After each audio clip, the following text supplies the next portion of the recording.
প্রেমানন্দে হরিধ্বনি বলো মন। জয় জয় শ্রীমদ্ ভগবদ গীতা প্রেমানন্দে হরিধ্বনি বলো মন। জয় জয় শ্রীমদ্ ভগবদ গীতা প্রেমানন্দে হরি বল। জগৎ গুরুর কৃপা বলে আসিয়া এই ভূমণ্ডলে অজ্ঞান আধারে ছিলাম মুখ। চক্ষে দিয়া জ্ঞানাঞ্জন জ্ঞানাকি অন্বেষণ, অন্তরে দানিলে কত সুখ। বাচলতা মহিমায় ধর্মশাস্ত্র বক্তৃতায়, যজ্ঞ স্থানে দিলে মম স্থান। ব্রহ্ম গীতা খানি নিজ হাতে দিলে, আনি তাহাতে লোভিজে গীতা জ্ঞান। বিদ্যা বুদ্ধিহীন জানে প্রভু তব কৃপা দানে, ধন্য করিয়াছ হে মহান। তোমার কৃপাতে হয় পদ্য ছন্দ লিখিতায়, লিপিবদ্ধ করি যে গীতা খান। সত্যানন্দ পদম বুঝে সতত থাকিব মজে, মম মনে ইয়া কিঞ্চন। তুমি ভিন্ন মেতে কিছু নাই পারে হতে, ভাষ্য সহ লহ দেহ খান। শ্রী শ্রী ঠাকুর নীলকান্ত মহাপ্রভু মঙ্গলাচরণম। ওম পার্থায় প্রতিবোদিতং ভগবতা নারায়ণেন স্বয়ং, ব্যাসং গ্রথিতাং পুরাণ মুনিনা মধ্য মহাভারতে। অদ্বৈতামৃতবশিনীং ভাগবতীমষ্টদশাধ্যায়িনীং, অমৃতমনুসন্ধধামি ভগবদ্গীতে ভবেদ্দেশিনীং। নমোস্তুতে ব্যাস বিশাল বুদ্ধে ফুল্লারবিন্দেত পত্র নেত্র, যেন তয়া ভারত তৈল পুণ্য পুজ্জালিত জ্ঞানময়ী প্রদীপ। প্রপন্ন পরিজাত তত্র বত্র কোপনায়, জ্ঞান মুদ্রায় কৃষ্ণায় গীতামৃতে দোহে নমো। সর্ব উপনিষদ গাও দুগ্ধ গোপাল নন্দন, পার্থ বৎস সুধীর ভক্তা দুগ্ধং গীতামৃতম হত।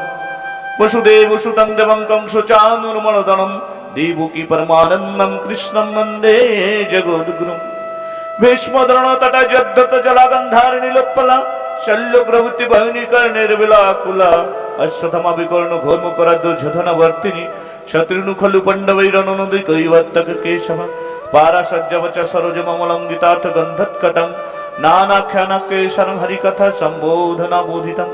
লোকে সজ্জন ষটপদী রহুরহৌ, পেপীমানং মুদা ভূয়াদ ভারত পঙ্কজং কলিমল্পধং শিনঃসূর্যসে।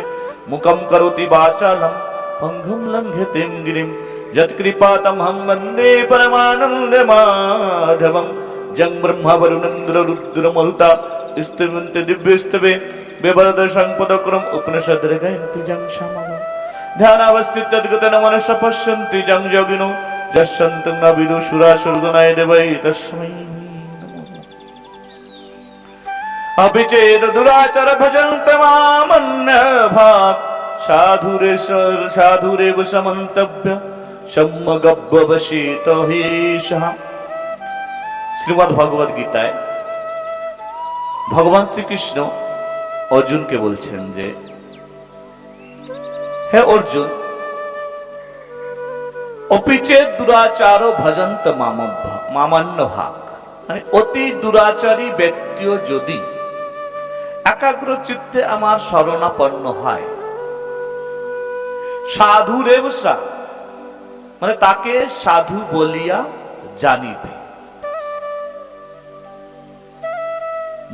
মন্তব্য মানে আমার মন্তব্য, মানে আমার তাতে মত, যে কেউ যদি মানে অতি দুরাচারী ব্যক্তি, দুষ্ট ব্যক্তি, দুরাচার ব্যক্তি, সেই ব্যক্তিও যদি অনন্যভাবে কখনো কোনো কারণে যদি আমার শরণাপন্ন হয়, তাহলে সে সাধু ব্যক্তি বলিয়া জানিবে, এটা আমার মত। এটা ভগবানের বিভিন্ন লীলা প্রসঙ্গে বারবার দেখা গেছে যে, আমাদের যেমন রত্নাকর দস্যু একটু সাধু সংঘের প্রভাবে, যে রত্নাকর দস্যু যিনি ৬০,০০০ বর্ষ পূর্বে রামায়ণ রচনা করেছেন, আর যেমন ভাবে তিনি রচনা করেছেন তেমন ভাবে ভগবান এসে লীলা করতে হয়েছে। যেমন যেমন লিখেছেন তেমন তেমন ভাবে ভগবান এসে লীলা করেছেন। তাহলে তিনি এমন দুরাচার ব্যক্তি ছিল, মানে মার্ডার করা, ছিনতাই করা, মানুষের ধন, পরের ধন হরপ করা। তিনি এত দুরাচার ব্যক্তি যে একদিন নারদ ঋষি যখন কাছ থেকে এক রাস্তায় যাচ্ছে, তো ওনাকে দেখে মানে সাধু গুরু বৈষ্ণব ওগুলো কোনো ওনার এই নাই যে কে আছে যার কাছ থেকে হোক ধন ছিনতাই করতে হবে, তাই উনি ধন ছিনতাই করে, তা ওনাকে ধরেছে। তুমি বলছো যে এই যে তুমি অন্যায় ভাবে অপরাধ ভাবে যে কাজ করছো এটা কি ঠিক? বলে আমার সংসার চালন করার জন্য, পরিবার পোষণ করার জন্য আমার করতে হচ্ছে। তুমি যে করছো এর পাপের ভাগ কি তোমার পরিবারের মানুষ নেবে? বলে হ্যাঁ নেবে, যখন আমার ধনের অংশ সকল গ্রহণ করছে তাহলে এটাও গ্রহণ করবে। তাহলে তুমি আগে বাড়ি গিয়ে জিজ্ঞাসা করে আসো। তা বাড়ি গিয়ে যখন জিজ্ঞাসা করেছে, মা বাবা কি বলে, না তোমার পাপের ভাগ আমি কেন নিতে যাব, তোমার কর্তব্য আমাদের পালন করা, তা তুমি কিভাবে ধন আনো সেটা দিয়ে আমাদের প্রয়োজন নেই। স্ত্রীকে জিজ্ঞাসা করেছে, সবাইকে সবাই বলেছে না ভাগ নেব না। তা সেই ব্যক্তি যখন নারদ ঋষির কাছে এসেছে উনি বলেছে, কি বলেছে, বলে কেউ ভাগ নেবে না। বলে কার জন্য তাহলে এত কিছু অন্যায় অপরাধ করছো? বলে তা তো ঠিক। তাই সে মানে ভগবানের নাম মানে যে রাম নাম তাই উচ্চারণ করতে পারে না, মানে এত অপরাধী, এত দুরাচার ব্যক্তি, শুদ্ধ রাম নাম উচ্চারণ হয় না বলে তাই ওনাকে বলেছে যে তাহলে মরা মরা জপ করো। মরা মরা জপ করে রাম রাম হয়েছে। মানে এত দুরাচার ব্যক্তি যদি কোনো কারণে একবার ফিরে যায়, এরকম বিভিন্ন ভগবানের লীলায় দেখা যায়। তাহলে সাধু সঙ্গের একটা বিশেষ প্রভাব আছে। তাই আমরা অনেক সময় অনেক মানুষকে ঘৃণা করি, হিংসা করি, নিন্দা করি, বলি যে এ অপরাধ করে, বলে এতদিন এই করেছে ওই করেছে, এখন দেখো বড় সাধু দেখাচ্ছে, গোসাই গোসাই ভাব দেখাচ্ছে। কিন্তু না, আমরা তো জানি না যে সে সত্যিকারে কোন ভাবে পরিবর্তন হয়েছে। তবে যখন এই সঙ্গে এসেছে তার পরিবর্তন ঘটবেই, কারণ ভগবানের মত তাকে সাধু বলে জানবে, মানে সাধু হয় নাই, শুধু এই পথে পা রেখেছে তাই বলে তাকে সাধু জানবে। এই আমাদের এখানে আমি তো ওনাকে আগে থেকে জানতাম না, 2 নম্বরের যে মনোরঞ্জন মল্লিক উনি খুব নাকি নেশা করতেন। সাধু সঙ্গের প্রভাবে এসে তার এমন একটা ভাব তৈরি হয়েছে। এর আগেও আমি 2 বছর এসেছি, সব সময় দৌড়িয়ে ছুটে যেতেন, প্রত্যেকদিন 2-4 বার দেখা করবে, থাকবে, এবং ওই গ্রামের যে সুখসভার মাইক সেটিংটা উনি করে। তো মাঝে ওনার একটা অ্যাক্সিডেন্ট হয়েছে, মাথায় টাথায় লেগেছে, যার জন্য অনেকদিন উনি বেহুশ ছিল, অচেতন ছিল, ব্যাঙ্গালোরে ছিল। তো এখন বাড়িতে এসেছে। আজকে আমি আসার সময় যখন ওখান থেকে আসছি বলে দেখা করে যাই একটু। যে ভক্ত সকল সময় আমাদের পিছিয়ে থাকতো, আমি হনুমান বলে বলতাম যে আমার হনুমান, যে ডাক দেওয়ার আগে পৌঁছে যেত, যা প্রয়োজন তাই গোছিয়ে নিত। একটা দিন উনি কোনো খারাপ ভাবে ছিলেন, কিন্তু এমন পরিবর্তন হয়েছে যে সাধু সঙ্গ ভালো লাগে। আর আজকে যখন গিয়েছি ওনার এখানে গলায় নল লাগানো রয়েছে, নল লাগানো রয়েছে, কথা বললে এখান থেকে আওয়াজ বেরিয়ে যায়। তো বলছে কি আমি মানে বারবার বাড়িতে বলে আমি সুখ সভায় যাব, বারবার বলে কি আমি সুখ সভায় যাব। তা আজকে বলছে কাকু আমার এই নলটা খুললে পরে আমি সুখ সভায় যাব, নলটা খুলে আসলেই সুখ সভায় যাব। আমি যাচ্ছি না দেখে মাইক লাগানো হচ্ছে না, মাইকের কাজ করে। মানে এই অবস্থায়ও যে এখনো ভালোভাবে চলতে পারে না, এই অবস্থায়ও মনের ভিতর রয়েছে আমি সুখ সভায় যেতে পারছি না। কেমন একটা ভাব যে আমি ওই কথা শুনে আমার সত্যিকারে লেগেছে যে আমরা ভালো মানুষ হয়েও আমরা শরীর সুস্থ থাকতেও আমরা ঠাকুর সভায় যেতে পারি না, বাড়ির পাশে হলেও যেতে পারি না। আর সেই মানুষটা, যে মানুষটা একটা দিন মানে দুর্ভাবে চলতেন, যে ঠাকুরের প্রতি এমন মন হয়েছে, এই সময় তো ঠাকুরের প্রতি এরকম মন হতে পারতো যে ঠাকুরের এত সঙ্গ করি, সাধু সঙ্গ করি, সুখ সভায় যাই, ঠাকুরের কাজ করি, তবু ঠাকুর আমার অ্যাক্সিডেন্ট করলো কেন, ভাবতে পারতো। কিন্তু এই অবস্থায়ও সে ভাবছে যে আমি সুখ সভায় যেতে পারছি না, তাই মাইক সেটিং হচ্ছে না। মানে মনের ভাবটা কি, মানে অতি দুরাচারী ব্যক্তিও এইরকম ভাবে পরিণত হয়। তাই ঠাকুরের কাছে আমিও বলি, সবাই বলবে যে উনি যেন জলদি সুস্থ হয়ে যায়, আর সারা জীবন যেন ওনার ঠাকুরের কাজ করে জীবন কেটে যায়। আর সত্যিকারে ওনার যেমন পরিস্থিতি ছিল, আমি ফোনে শুনেছিলাম, শোনার পরে বলছিল যে কোনো গ্যারান্টি দিচ্ছে না ডাক্তারে। এই সাধু সঙ্গের প্রভাবে এবং ভক্তদের ভালোবাসায় নিশ্চয়ই উনি ফিরে এসেছেন। তাই আমাদের কোনো ব্যক্তিকে কখনো হিংসা করা যাবে না, যে এই পথে আসছে অনেক সুন্দর ব্যাপার, আমরা তো যেতে পারছি না, আমরা তো করতে পারছি না। আর এই সুখ সবার প্রতি ঠাকুরের তো বিশেষ কৃপা রয়েছে। সুখদেব বাবা যখন এই সুখ সভার প্রচার করে, সুখ সভা মানে শুক্রবারের সবাই বলে সুখ সভা না, সুখ সভা মানে সুখের নামে সভা, মানে নিত্যানন্দ ব্রহ্মচারীর গুরুদেব নীলকান্ত ঠাকুরের গুরুদেব সত্যানন্দ ঠাকুর, তার গুরুদেব সুখদেব ব্রহ্মচারী। ওনার শুক্রবারে জন্ম, ওনার নামের থেকে এবং সুখ নাম, তার থেকে শুক্রবার দিনটা বিশেষ উনি ভক্তদেরকে দিয়েছে এবং ভক্তদেরকে বলেছে যে এই দিন যেখানে সুখ সভা হবে সেই সুখ সভায় আমি উপস্থিত থাকব। আর এমনও বলেছে, তোদের কোনো ভক্তদের মধ্যে, কোনো গুরু ভাই বোনের মধ্যে কোনো ভক্তের যদি কোনো আপদ বিপদ হয়, তোরা সবাই মিলে সুখ সভায় সেই গুরু ভাইয়ের জন্য, গুরু বোনের জন্য, সেই ভক্তের জন্য তুই ঠাকুরের কাছে প্রার্থনা করিস, ঠাকুরের কাছে মানত করিস। ওই শুক্রবারের সুখ সভার মাধ্যমে ভক্তের প্রতি আমি কৃপা করব, আমার গোবিন্দ কৃপা করবে। এমন কৃপা এই সুখ সভায় রেখে গেছে। তাই সুখের নামে সভা, আর বিশেষ দিন শুক্রবার। কিন্তু যেদিনই সুখ সভা হোক, যেদিনই সভা হোক, সেদিনই সুখ সভা। শুক্রবার বলতে না যে শুক্রবারই সুখ সভা, যেদিন হোক মানে সুখের নামের সভা মানে সুখ সভা। আর এই সুখ সভায় সবাই আসার দরকার। প্রত্যেকটা মানুষের বাড়িতে বছরে কম হলেও দুবার তো সভা নেওয়াই উচিত, দুটো সভা দেওয়া উচিত। কেননা একটা বাড়িতে যদি ঠাকুরের নাম না হয়, সেই বাড়িটা শ্মশানের থেকেও খারাপ হয়ে যায়। কেননা শ্মশানেও ঠাকুরের নাম হয়, তার জন্য ভোলেনাথ আমাদের শিব ঠাকুর শ্মশানে বসে থাকে।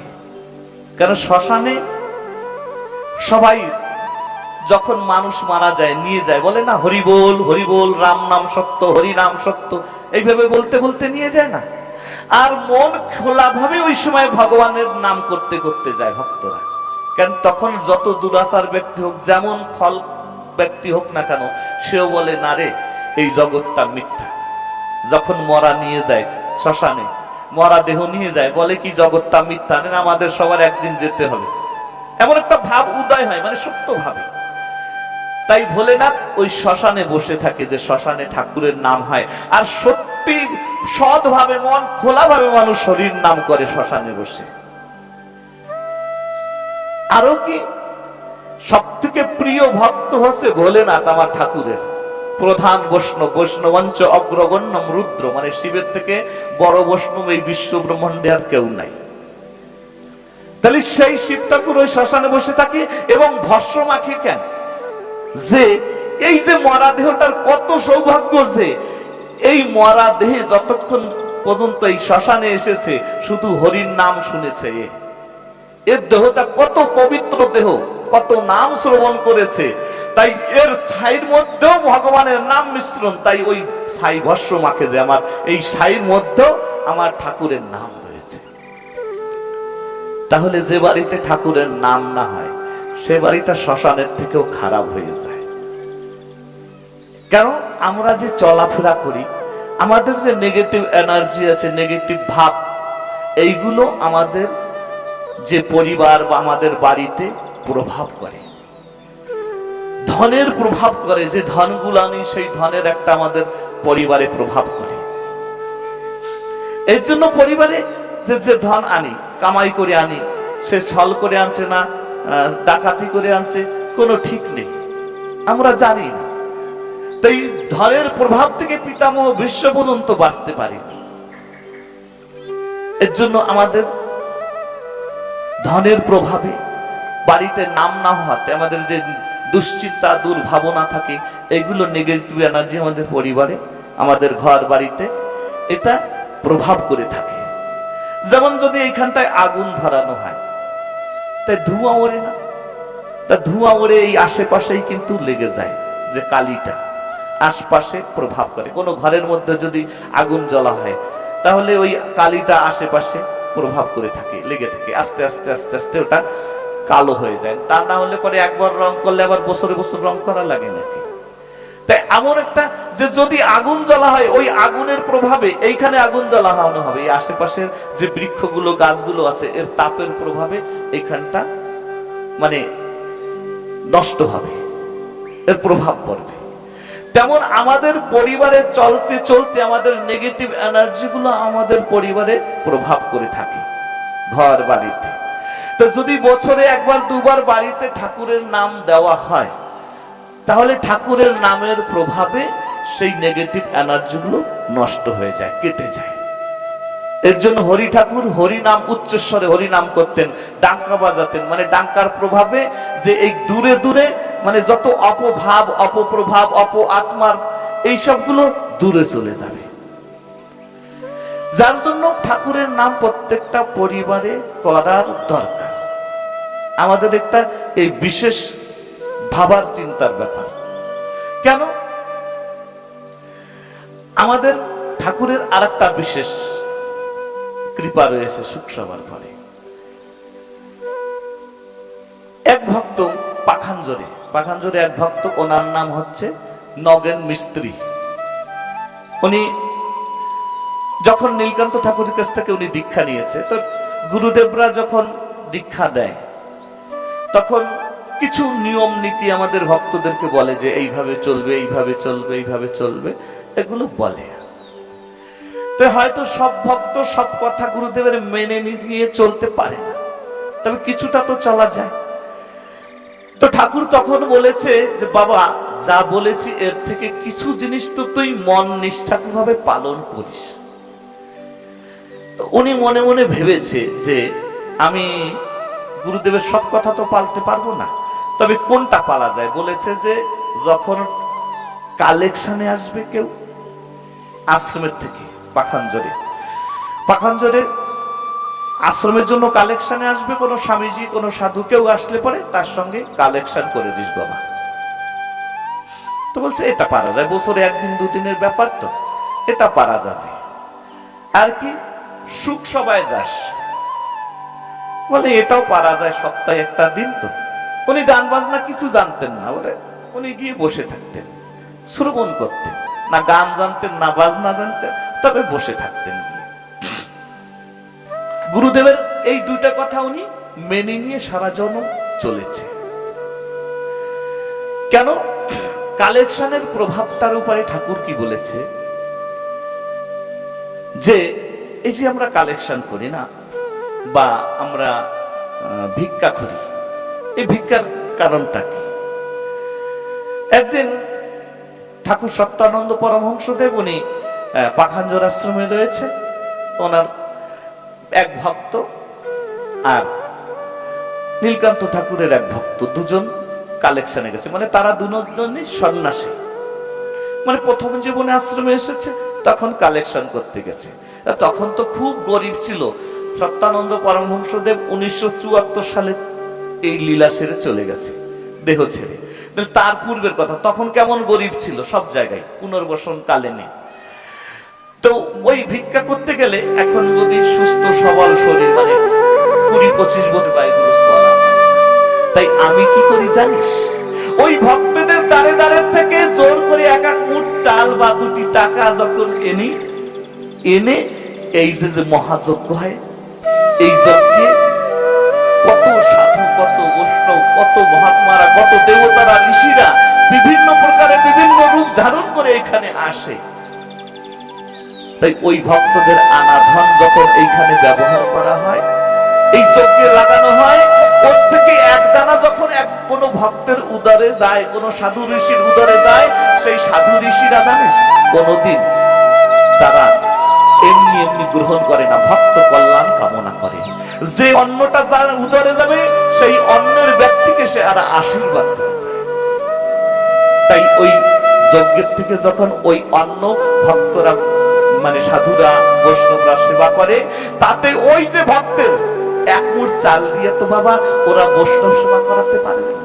এক মুঠ চাল দিয়ে তো 100, 200, 500 সাধু সেবা করাতে পারবে না।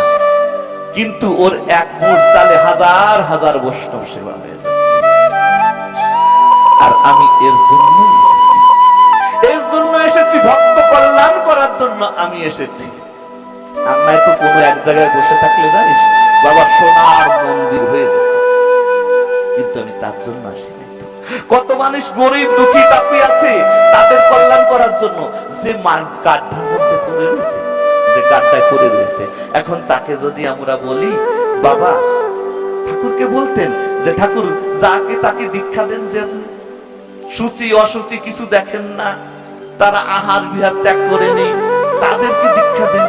বলে বাবা, যারা গাড্ডায় পড়ে রয়েছে, যে গাড্ডায় পড়ে রয়েছে, কূপের মধ্যে পড়েছে, সে নিজে তো উঠতে পারছে না, তাকে যদি বলি বাবা তুই ওঠ, উঠে স্নান করে তারপরে আমার কাছে আসবি, তারপরে তোকে আমি আশীর্বাদ দেবো, কৃপা করবো, যে উঠতে পারছে না সে আমার কাছে আসবে কি করে? তার জন্য আগে হাত ধরে টেনে উঠাতে হবে, তুলতে হবে, স্নান করাতে হবে, তারপরে তাকে কৃপা করা যায়। তাই আমি কি করি, যারা গর্তে পড়ে রয়েছে তাদেরকে নাম দিয়ে এখন যদি বলি এই তুই বাবা আহার বিহার ত্যাগ করে তারপরে আমার কাছে আসবি, তো অনেকে তো আছে আহার ছাড়তে পারছে না, অনেকে তো মদ গাঁজা ছাড়তে পারছে না, অনেকে ইচ্ছা করেও ছাড়ে না। তাহলে তাদের কি কল্যাণ হবে না? তাদের কি জীবনের উন্নতি হবে না? ওর জন্য সবাইকে অচান্ডালে যেমন আমার গৌর হরি কৃপা করেছিল, তেমন আমি কৃপা। সত্যানন্দ ঠাকুর বলছে কি বাবা, ওই ভক্তদের কল্যাণ করার জন্য আমার এই জগতে আসা। তাই কষ্ট হলেও ওই বাড়ির দ্বারে দ্বারে থেকে এক মুঠ চাল, 2টি টাকা যা হোক কেড়ে নিয়ে আসবে, গালাগালি দিক শুনবি, ওই শোনাতে তোর সাধন ভজন হয়ে যাবে।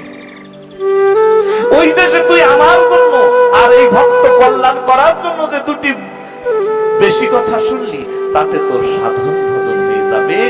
আর যদি তোর এই কালেকশন করতে করতে ভক্তের কল্যাণের চেষ্টায় যদি তোর জীবন চলে যায়, তোর যদি কিছু বাকি থাকে, তোর যদি সাধন ভজনে কিছু বাকি থাকে, সেটা আমি নিজে কৃপা করে তোর পুরো করে দেব। কেন? যে ভক্তরা সাধু সেবা করতে পারছে না, যে ভক্তরা ভগবানের চরণে পৌঁছাতে পারছে না, তাদের জন্য তুই দয়ালু হয়ে তাদের জন্য যখন তুই কাজ করবি, তাহলে ওই ভক্তদের কল্যাণের প্রতি কৃপা দৃষ্টি রেখে আমার গৌর হরি, আমার গোবিন্দ তোর প্রতি কৃপা করবে, তোর অপূর্ণতা পূর্ণ করবে। এর জন্য আমাদের কালেকশন করতে হয়। তাহলে আমার ঠাকুরের কালেকশনের প্রতি বড় কৃপা রয়েছে। এই যে নামযজ্ঞ হয়, এই নামযজ্ঞে যখন আমরা 2 কেজি 5 কেজি চাল দিই, 200, 500, 1000 যে যেমন পারে দেয়, এইখানে আমাদের মহাযজ্ঞ হয়েছে। কত ঋষি মুনি ঋষি কোন ভাবে আসে আমরা কিন্তু জানি না। আমরা কোনো আশ্রম মঠ মন্দিরে যখন সেখান থেকে কালেকশন হয়, যেখানে সেবা হয়, সাধু সেবা হয়, বৈষ্ণব সেবা হয়, আমরা ভাববো যে আমরা 200, 100, 500 বা 2 কেজি চাল যা দিচ্ছি, আমরা তো এই দিয়ে বড় সাধু সেবা করাতে পারবো না, এর মাধ্যমে আমার গোবিন্দ ভক্তের সেবা হয়েছে। তাই আমার নীলকান্ত বাবার ভক্ত ওই নগেন মিস্ত্রি ঠাকুরের ওই কথায় উনি কালেকশন করেন। আর একটা কি, সুখ সভায় যায় প্রত্যেক শুক্রবার। তাই একদিন তখন আধা বয়স হয়েছে, হয়তো 50-55 বছর বয়স হয়েছে ওই দাদা। একদিন এই 20 বছর মতন হয়েছে তখনের ঘটনা। ওই গ্রামে আর এক গুরু ভাই আছে, নীলকান্ত ঠাকুরের ভক্ত, ওনার নাম হচ্ছে মঙ্গল বৈরাগী। মঙ্গল বৈরাগী একদিন রাত্রবেলা উনি স্বপ্নে দেখতেছে। স্বপ্নে কি দেখছে? যে নীলকান্ত বাবা এসেছে, এসে বলছে যে মঙ্গল আমি না নগেনকে নিয়ে যাচ্ছি, তো নগেনের যে কাজটা তুই করিস, নগেন যে কালেকশনের কাজ আর সুখ সবাই যেত, এই কাজটা তুই করিস। উনি ঘুম থেকে উঠে গেছে, উঠে ভাবছে তো সেরকম হয় নাকি, আবারও শুয়েছে, আবারও এই দেখেছে। এক এক করে উনি তিনবার এই স্বপ্ন দেখেছে, একই স্বপ্ন, যে বলছে বাবা আমি নগেনকে নিয়ে যাচ্ছি, তো নগেনের কাজটা তুই করিস। তো তিনবার দেখার পরে আর পরে উনি আর ঘুমায়নি, জেগে রয়েছে, কোন সময় নগেনদার বাড়িতে যাব বলবো। তো ভোর ভোর বেলায়, হ্যাঁ উনি অল্প কিছুটা দূর গ্রামের মধ্যে, তো ভোর ভোর বেলা ঠান্ডাকালীনে, শীতকালীন মোটামুটি ওই কার্তিক মাসের দিকে উনি ভোর ভোর বেলা ওনার বাড়িতে গিয়েছে। তখন ওই নগেন মিস্ত্রি উনি ঘুম থেকে উঠে সবাই হয়তো ধ্যান টান করছে কিছু, উনি ভোর ভোর বেলায় গিয়েছে, দেখি বলে দাদা মঙ্গলদা কি খবর, সকাল সকাল বেলায় এসেছে। বলে দাদা এই আসলাম আপনার সঙ্গে একটু দেখা করতে। তো ভালো মন্দ জিজ্ঞেস করার পরে কথা করে তারপরে বলছে, দাদা আজকে না রাত্রবেলা স্বপ্নে দেখেছি বাবা এসেছিল, নীলকান্ত বাবা এসে বলছে যে আমি না নগেনকে নিয়ে যাচ্ছি, তুই নগেনের কাজটা করছিস, নগেন যে কালেকশনের কাজটা করতো সুখ সবাই যেত এটা করিস। তো ও নগেনটা উনি একটু হাসি মজাক করে কথাটাকে ই করে দিয়েছে, বলছে যে তাই হয় নাকি দাদা, কোন সাধন করি নাই, ভজন করি নাই, জপ করি নাই, কিছু করি নাই, একটু কালেকশন করি আর একটু সুখ সবাই যায়, তাই তো কি বাবা আমারে নিয়ে যাবে নাকি, বাবা কি আমাকে কৃপা করবে নাকি। মানে এইভাবে দুজনে কথাবার্তা বলে হাসি মজাক করে মঙ্গলদা তার বাড়ি চলে গেছে, নগেনদা তার নিজের কাজে। বিকাল হতে আর না হতে, মানে শরীর কিন্তু একেবারে সুস্থ, কোনো রোগ ব্যাধি কিছু নেই, সুস্থ মানুষ। বিকাল হয়েছে, ওনার 2-3টা ছেলে তো বৌমাদের কাছে বিকাল বেলা বলছে, মা আমার না শরীরটা কেমন লাগছে, আমার একটা মাদুর দাও বারান্দা। তো মাদুর দিয়েছে, ওখানে বসে বলছে মা আমার একটু জল পিপাসা লাগছে, জল দাও। উনি জল পান করে ওই বিছানার পর শুয়ে পড়েছে, ওই শুয়ে পড়েছে মানে সন্ধ্যার দিকটা শুয়ে পড়েছে আর ওঠে। তাহলে শুধু সুখ সবাই গিয়ে এইরকম হয়েছে, বিকালে যখন এসেছে মঙ্গল বৈরাগী, উনি এসে বলছে কি বাবা এই বলেছিল, আমি বলেছিলাম, দাদা তো ওটাকে হাসি মজাকে নিয়ে নিয়েছে। তখন ওনার ছেলেরা বলল যে আমার বাবা যদি একটু সুখ সবাই গিয়ে আর একটু কালেকশন করে যদি তার এত কৃপা হতে পারে, তাহলে আমি এই কালেকশনের কাজ ছাড়বো না, আর যতক্ষণ পর্যন্ত আমি গ্রামে থাকবো, যতক্ষণ কাছে থাকবো, আমি সুখ সভা ছাড়বো না। আজ পর্যন্ত ওরা করছে, অবশ্য সেই মঙ্গলদাকে বলেছে দেখে মঙ্গলদাও করে যাচ্ছে, ওনার ছেলেও করছে। তাহলে সুখ সভার প্রতি এমন কৃপা রয়েছে আমার ঠাকুরের, এজন্য সবাই সুখ সভায় আসবে, সবাই বাড়িতে সুখ সভা নেবে, এগুলো আমাদের বিশেষ প্রয়োজন। বাড়িতে ঠাকুর সভা না হলে কিন্তু সেটা শ্মশানের থেকে খারাপ হয়ে যায়। এমন জরুরি নাই যে মানে সেই বাড়িতে খাদ্য খাবারের ব্যবস্থা করতে হবে, অন্ন প্রসাদের ব্যবস্থা করতে হবে, বা বড় করে কিছু করতে হবে, সেটা যার পারবে, যার মনের ইচ্ছা সেটা সে করতে পারে, সেটা আলাদা। কিন্তু বাড়িতে ঠাকুরের নাম করবে, হয়তো একটা নারকেল ভেঙে দিল, 1 কেজি চিড়া দিয়ে দিল, বেশি দিতেও জরুরি না, তবে বাড়িতে ঠাকুরের